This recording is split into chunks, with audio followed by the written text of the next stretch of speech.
untuk dalaman boxesnya juga ada nih PSM Madiun. Ajining Rogo established 1920. 20 ya? 20 ya? 29.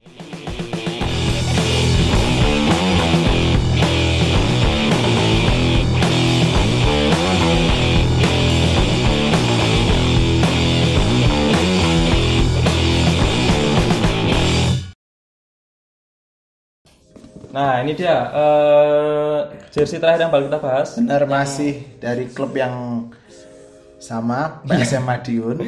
Nah cuman ini yang agak spesial sih. Benar. Dari segi desain juga, kemudian dari segi momen juga, dan juga dari kelengkapan masing-masing juga. Nah jadi wah ini keras sekali. Nah ini kita screen dulu. Nah untuk kelengkapannya sendiri ada, oh ya ini keren banget nih, ada sertifikatnya. Ada sertifikat. Nah, sertifikat keaslian PSM Madiun. Biasanya apa, Mon? MVP. Nah, MVP itu apa, Mon? MVP itu kependekan dari Madiunsche Football Bond. Madiunsche. Jadi kalau disingkat Madonsah. MVP ya. Madonsah. Jadi MVP ini sendiri merupakan nama pertama yang digunakan untuk PSM Madiun ya, ya. Jadi kayak klub-klub lama pendiri PSM itu nama apa ya, kayak zamannya Hindia Belanda mungkin ya. Itu punya nama-nama sendiri kayak. Iya, dengan unsur-unsur Belandanya ya tentunya ya. Gitu. Kemudian dan untuk Madiun namanya ini. Nah, konsepnya memang dibuat lawas banget ya. Lawas vintage sekali. Ada tulisannya juga. Kemudian slogannya, nah ini yang beda yang nggak ditemuin di jersey sebelumnya adalah slogan Ajining Rogo ya. Ajining Rogo. Terus untuk go-nya diganti 90. Oh, berarti Anda benar tadi go ya. Go ya. Dan juga Ajining Rogo ini katanya akronim dari Ajining Rogo Seko Busono. Bener gak sih?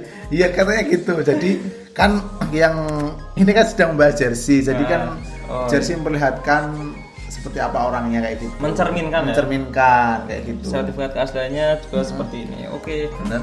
Kemudian nah untuk kelengkapan lain ada bonusnya. Jadi satu box set banyak bonusnya ya. Kemudian ada ini gantungan kunci Reds. Ya. Gantungan kunci, kemudian ada stiker juga. Karet bahannya ya. Ada stiker juga. Ya. Ada stiker. Ada 3 stiker ya. Ada 3 stiker yang ini. Stiker dari Reds dan juga logo dari jersey PSM Madiun kali ini. Nah untuk jersey seperti ini ya. Kayak gini setnya ya. Masih juga tetap dibungkus plastik juga ya. Dikasih plastik. Kemudian untuk dalaman boxesnya juga ada nih PSM Madiun. Ajining Rogo established 1920. 20 ya? 20 ya? 29. Entah ini salah cetak atau gimana? Kayaknya nggak salah. Mungkin nanti kita cross check lagi ya. Cek lagi ada apa di tahun 1920 gitu. Nah, ini dia jersinya. Spesial. Wow. Cukup spesial ya. Jadi ini cukup keren sekali jersinya, tebal sekali dibandingkan dengan dua jersey yang sebelumnya. Dan juga teksturnya sangat kelihatan. Ya Wal ya. Biasa ada, wah dikasih 3 nih. Apparel tag-nya nggak nanggung, langsung dikasih 3. Tulisannya apa aja? Oh 2 sama ya, tradisional sama yang tengah itu sendiri Ajining Rogo. Ya PSM Madiun seperti ini. Iya khusus sih. Double ya. Double. Kemudian nah untuk dari depan sendiri seperti ini, warna dominasinya warna putih. Warna putih. Berarti bukan kuning ya, kalau biasanya kan sesuai. Iya. Mungkin ada tujuan sendiri ya. Untuk jersey ini meninggalkan warna hitam dan kuning ya. Iya, nggak ada sama sekali ya. Nggak ada. Gitu. Nah untuk bahan utamanya itu sendiri pakai Gravit Wave ya. Gravit Wave. Kemudian untuk bahan logonya dia pakai TPU. Logo lama juga ya. Nah, dan ini logo pertama kali yang digunakan oleh MVP ya, MVP. Pada saat itu. Ya, dan juga logo Kota Madiun pertama sekali. Jadi logo kota pada zaman itu tuh seperti ini ya. Biasanya seperti ini. Mungkin karena ada unsur-unsur Belandanya juga kali ya. Ya betul. Unsur kolonial ya. Benar. Kemudian untuk logo apparel sendiri pakai bordir ya. Bordir seperti ini. Bordir Reds kayak gitu. Reds seperti ini. Nah, ini yang saya suka sebenarnya kalau logo apparel seperti ini sih. Lebih solid ya. Kemudian ke bawah ada list dipisah seperti ini. Jadi keren lagi nih. Ada potongan kain ya sebenarnya. Ya, walaupun bahannya sama, warnanya sama, cuma dia dibagi seperti ini, dan di bawahnya sendiri ini bukan sponsor ya, tapi lebih ke nama dari PSM Madiun pada saat itu. Iya, yang kita katakan di awal tadi ya, Madiun Check Football Bond MVP ya. Dan bahannya ini yang cukup unik. Jadi untuk bahannya sendiri yaitu berupa kain, terus disublimasi dengan tulisan Madiun Check Football Bond, terus baru ditempel ya. Sebenarnya lebih ke woven berarti. Iya, woven. Lebih woven, tapi permukaannya cukup luas dan kalau untuk kita nggak lazim dijadiin ini ya di dada ya. Iya. Tapi mungkin mengangkat konsep seperti ini karena mungkin kalau teman-teman lihat jersey yang lawas era 70-80 atau sebelumnya, dia kalau nama sponsor atau nomor punggung benar-benar biasanya di blok gitu tempel ya, bukan teknik sablon. Benar-benar. Mungkin konsepnya seperti itu, ingin mengangkat seperti itu, dan dia juga nggak kotak, tapi mengikuti pattern dari fontnya. Nah, jadi bergelombang gitu. Ada efek 3D-nya ya? Iya kan? Iya, itu efek 3D ada, jadi terkesan menonjol kayak gitu. Kemudian untuk bagian samping ada listnya juga, dan listnya timbul. Berarti berupa kain tambahan ya teman-teman. Iya, berwarna marun. Dan dia juga unik, nggak ujung ke ujung tapi dari tengah, dipotong di tengah seperti ini. Iya, jadi nggak full lah. Iya, jadi bukan dari ketiak, potongan jahitan ketiak, tapi dia kayak nyegat di tengah gitu. Tadi kita udah bahas untuk bagian sampingnya ya. Bener. Lanjut kita bahas untuk bagian bawahnya. Bawahnya ada 2 ornamen ya awal ya. Iya, ada yang 2. Yang pertama itu tag dari aparelnya sendiri, biasanya tag autentik ya. Iya. Nah, ini tertulis Reds tradisional, Kria autentik. Jadi emang bahasanya unik ya. Iya. Gitu. Kria yang biasa kita ketahui seperti kerajinan ya. Kerajinan. Karya seni seperti itu. Dimanifestasikan juga ini sebagai karya seni. Benar sekali. Dan bahannya juga nggak main-main, bahannya ini juga woven tapi dengan bahan yang berbeda. Dan juga di sampingnya itu di bordir tebal ya. Untuk square seperti ini dan juga warnanya silver. Jadi detailnya memang benar-benar diperhatikan sih. Terus untuk selanjutnya ada ornamen lagi, di sini ada bulatan seperti itu yang sebenarnya pernah kita yang tadi kita temui di box setnya. Iya, di box setnya, di bagian itu box setnya sama ya. Tapi ada yang beda yang tadi yang kita bahas, bahwa di sini tertulisnya 1920. Tapi di sini tertulisnya 1929. Nah, mungkin ini sedikit kekeliruan yang terjadi dari pihak Reds-nya. Jadi terjawab ya apa yang menjadi kebingungan kita di awal tadi. Tapi apakah mungkin hanya terjadi di unit kita ya? Nah, itu tidak tahu apakah ini hanya untuk series yang ini atau untuk keseluruhan semua cetakannya. Kemungkinan kecil ya kalau cuma terjadi berapa ya. Karena ini kan prosesnya sebenarnya pasti massal kan. Pasti massal dan juga template ya. Ini cuma template, jadi sudah cetakan seperti itu. Lanjut ke bagian samping ya. Jadi bagian samping bahannya mesh ya. Bahannya mesh, rapi juga meshnya, nggak setebal yang pertama ya. Kalau yang pertama dari Reds juga kan dia tebal ya. Iya. Nih tebal banget. Nah kalau ini lebih rapi lagi dan juga lebih apa ya? Lebih teratur ya. Teratur sama atas. Bahan seperti ini biasa didapati dengan di jersey tapi yang supporter version. Supporter version kayak gini sih. Kayak gini. Itu meshnya. Dan biasanya kalau list di tengah kan dia kayak contoh kita bandingin ya. Kita bandingin yang ini. Kalau list di tengah biasanya kan dia sekitar 4 cm paling ya, 3 sampai 4 cm. Nah, ini lumayan gede juga loh. Gede. Ini hampir 1 pinggang ya. Iya, 1 pinggang. Hampir pinggang. Ini setengahnya doang nih. Agak diangkat coba, Man. Ini cuma setengahnya doang. Iya. Nah, gitu. Jadi konsepnya ini anti mainstream ya. Anti mainstream. Kemudian untuk bagian belakang polos ya, nggak ada apa-apa. Polos. Bagian belakang polos seperti ini sampai ke atas. Nah, kembali ke atas lagi dari pundak sampai ke samping itu sendiri pakai bahan unik, Mun. Pakai bahan unik beda sama biasanya. Iya. Bahan apa ini? Kalau berdasarkan yang tak baca sih namanya tulisannya melange, tapi nggak tahu bacanya gimana. Melange. Entah melange apa ya namanya itu. Melange. Tapi yang digunakan bahan itu dan juga coraknya kayak gini ya. Coraknya kok ini beda teman-teman, dan bahannya juga. Iya. agak tipis ya. Tipis, lebih tipis dibandingkan bahan utamanya. Agak tipis ya. Tapi dia tuh keset. Nah, jadi kesan solidnya kerasa. Jadi kalau kita tarik, kalau misalnya ini ya, ini kan juga pakai model tambahan di lengan ya. Iya. Kayak gini, dia kan lentur nih, lentur polyesternya kerasa banget. Nah kalau si bahan Milang ini, Milans nih, dia lebih kesat, lebih kuat. Itu lebih apa ya? Tidak terlalu elastis ya. Dan ini bukan sublimasi ya, bukan cuma gimmick doang, tapi emang bahannya yang disambung nih, kelihatan juga nih. Jadi model. Iya, ada potongannya ya, dan juga jahitannya pun unik kalau unik, diperlihatkan seperti itu kayak model kalau yang sekarang AS Monaco yang apa itu Combat itu, nah dia jahitannya kan juga keluar kan potongannya kayak gitu. Kemudian bagian ribnya juga sama. Nah ini kalau ribnya hampir sama ya, kayak yang pramusim ini. Iya, sublimasi awalnya. Sublimasi juga, cuman kayak lebih solid sih kalau ini udah mulai pudar. Kalau dia lebih solid warnanya. Marun sama putih. Terus yang unik di bagian kerah nih, kerah ini unik sekali. Ada apa nih? Ada kayak tambahan kain di sini dan juga tanda silang di sini. Dan timbul ya? Dan timbul. Jadi bener-bener nih. Iya. Belakang sama dalam sama belakangnya timbul sebenarnya.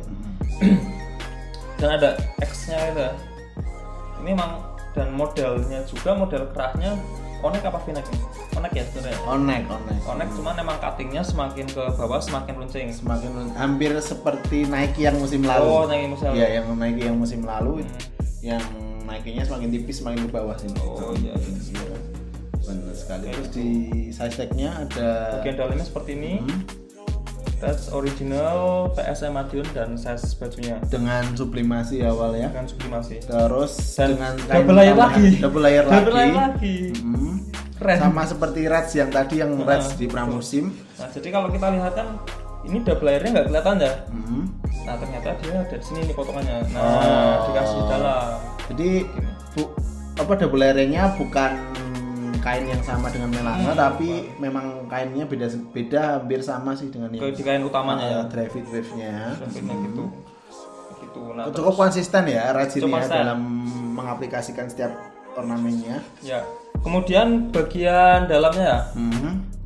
Bagian dalamnya apakah ada yang spesial? Kita lihat nggak ada sih ya, biasa ya, standar ya. Ada. Terus untuk jahitan gimana Mun? Jahitan sebenarnya rapi sih, jahitannya rapi. Di bagian bawah sih cukup rapi, tapi di bagian atas ada sedikit detail. Ada sedikit detail. Ini. Sisa benang-benang ya. Tapi overall lumayan rapi ya. Iya. Lumayan rapi. Terus tidak ada wash tag yang terlihat di awal ya. Nggak ada wash tag juga sih. Tidak ada wash tag-nya. Ini kosong. Sama juga yang di ini tadi juga nggak ada wash tag-nya ya, yang di jersey pramusim ini juga tidak ada wash tag-nya. Kemudian untuk bagian logonya ini ada sedikit hal lagi yang unik dan janggal. Kalau tadi ini kan udah clear ya. Iya. Yang benar 29 bukan 20. Nah, ini ada lagi di apa? Karena tadi di awal kita juga mendapat beberapa stikernya. Terus stikernya ada salah satu stiker yang menggambarkan tentang logo. Logonya sama ya? Sama sih. Sama, cuman setelah kita telisik lebih dalam, ada hal yang berbeda. Benar, di bawah logonya itu ada semacam jargon, bukan jargon apa? Semboyan gitu ya. Semboyan. Kalau di situ apa tulisannya? Kalau di sini tulisannya Moutes Prosperitatem Fidem. Nah, tapi kalau di jersey aslinya Montes ya. MONTES. Kalau di Prosperitatem Fidem di stiker MOUTES. Nah, jadi ada perbedaan ya? Iya. Jadi antara N dan U. Nah, yang benar yang mana? Nah, yang benar yang mana? Kita juga tidak tahu, atau mungkin buat teman-teman yang tahu mungkin bisa di kolom komentar di bawah ini. Iya. Tapi mungkin yang ini sih harusnya sih. Iya sih. Sama seperti yang ini juga kan yang kemungkinan besar benar kan yang ini kan awal. Kalau dihitung 90 tahun juga yang benar ini. Yang benar ini. Jadi kemungkinan yang salah di beberapa part tambahan. Yang pendukung ya. Sebenarnya nggak masalah ya. Yang penting jersey utamanya benar. Jersey utamanya yang benar. Nah, terus kemudian ini kan ngomong-ngomong jersey-nya lumayan berat ya. Karena ada beberapa pembahasan dari teman-teman juga jersey-nya berat ini dan sebagainya. Terus ada yang mengeluh di bagian dada. Berat banget. Kita cobain juga sebenarnya lumayan berat nih, sampai bungkuk enggak. Sampai ya lumayan kerasa sih karena dia emang timbul gitu. Karena ngeblok gitu awalnya. Cuman menurut kita karena emang ini sih bukan jersey yang diperuntukkan untuk mabol ya. Oh iya, bukan untuk bermain ya. Jadi istilahnya tidak terlalu mengganggu ya. Kecuali memang dipakai untuk karena bola. Emang sebenarnya kalau buat jersey main bola kan emang dia harus mendukung ya. Benar. Cuman kalau menurut kita ini emang jersey bola, tapi lebih diperuntukkan buat satu untuk memperingati yang 90 tahun itu. Yang kedua adalah untuk lifestyle. Lebih kayak untuk apa ya, kayak waduh aku bangga punya ini kayak dan gitu. juga eksklusivitasnya awal, soalnya katanya jersey ini sendiri dicetak cuma 300 pieces. Oh, terbatas ya? Benar. Nah, berarti kita beruntung ya, beruntung bisa mengamankan punya jersey ini. Satu dari antara 300 orang lainnya yang punya jersey ini. Jadi emang kalau ya bisa buat main bola, cuman emang sepertinya tidak didesain khusus untuk main bola. Benar. Lebih menunjukkan estetika ya. Kayak ini kria autentik. Nah, gitu. Kayak gitu. Kemudian untuk dari harga berapa, Mun? Kalau untuk harganya sendiri itu dibanderol Rp299.000. Wow. Lumayan terjangkau ya? Lumayan terjangkau untuk jersey limited edition ya awal ya. Limited edition, topnya juga legend juga. Nah, price to performance-nya 300.000 lah ya. Iya, 300.000 itu lah. Dapat lah ya. Apalagi ditambah dengan box set yang bisa buat jadi kamu pajang sini. Bener, ada sertifikat juga, ada tambahan perintilan-perintilannya seperti banyak aksesorisnya. Iya, gantungan kunci dan juga stiker-stiker seperti itu. Jadi sangat worth it ya. Sangat worth it. Dan juga sangat saya cukup impas lah Mas ya. Harga yang kita bayarkan dengan apa yang kita dapat. Mungkin semisal nanti dicari di online shop udah beda lagi harganya, naik lagi udah beda. Biasanya perorangan kalau kayak gitu. Ada yang mau jual, nanti siapa yang mau beli kayak gitu sih kalau udah termasuk limited edition seperti ini. Dan langsung rare ya jersey-nya ya. Langsung rare. Untuk penilaian berapa? Kalau aku sih 8 sih. 8. Lihat eksklusivitasnya dan juga detail-detailnya yang memang sangat-sangat eksklusif saja itu. Kalau kamu berapa? Kalau aku 8,5 lah. Karena itu tadi lengkap banget. Kemudian karena sebenarnya lebih ke ini karena momentum musim perdana dan dikasih yang seperti ini menurutku sangat-sangat oke lah. Dan tak kebetulan apa tidak 90 tahun itu ya. 90 tahun itu. Go itu ya. Gitu. Oke, kayak gitu ya. Jadi kita udah bahas ketiga jersey PSM Madiun musim 2019 ya. Tapi ya sayangnya belum bisa untuk promosi ya. Jadi masih di Liga 3 untuk musim ini. Semoga untuk musim depan bisa capaian lebih baik lagi dan juga bisa promosi ke kancah tertinggi. Benar juga. Dan juga harapannya bisa menularkan kepada klub-klub yang lain untuk lebih istilahnya lebih serius dalam melihat jersey sebagai pakaian olahraga, sebagai alat pendukung di lapangan kayak gitu ya awal ya. Betul sekali. Karena sebenarnya yang kesimpulannya dari pembahasan kita hari ini adalah dari ketiga jersey ini adalah digarap dengan serius. Benar. Nah, dimanapun kastanya, bagaimanapun klubnya. Benar poinnya sekali. Itu semoga bisa menginspirasi klub-klub lain dan juga aparel lokal lainnya. Betul. Oke, gitu aja pembahasan jersey PSM Madiun. Selanjutnya kita bakal bahas klub-klub lain juga ya. Benar sekali. Mungkin ada rekomendasi dari teman-teman yang mau pengen jersey apa yang mau dibahas, terus ada tambahan-tambahan mungkin dari yang kita review, mungkin ada kesalahan yang kita ucapkan, mungkin teman-teman bisa tambahin di bawah. Tulis aja di kolom komentar, kemudian kita nanti diskusi bareng. Atau mungkin kalau mau usul buat jersey, mumpung ini mau masuk Liga musim baru ya. Liga 1 itu 29 Februari. Oh iya. Liga 2 13 Maret atau berapa? Draftnya sih baru disebar. Ya, tahu Kak. Mumpung kapan fixnya ya. Nah, jadi tulis di kolom komentar biar kita ulas jersey-nya bareng-bareng. Benar sekali. Sampai jumpa di review selanjutnya kami dari Authentic Indonesia. Aku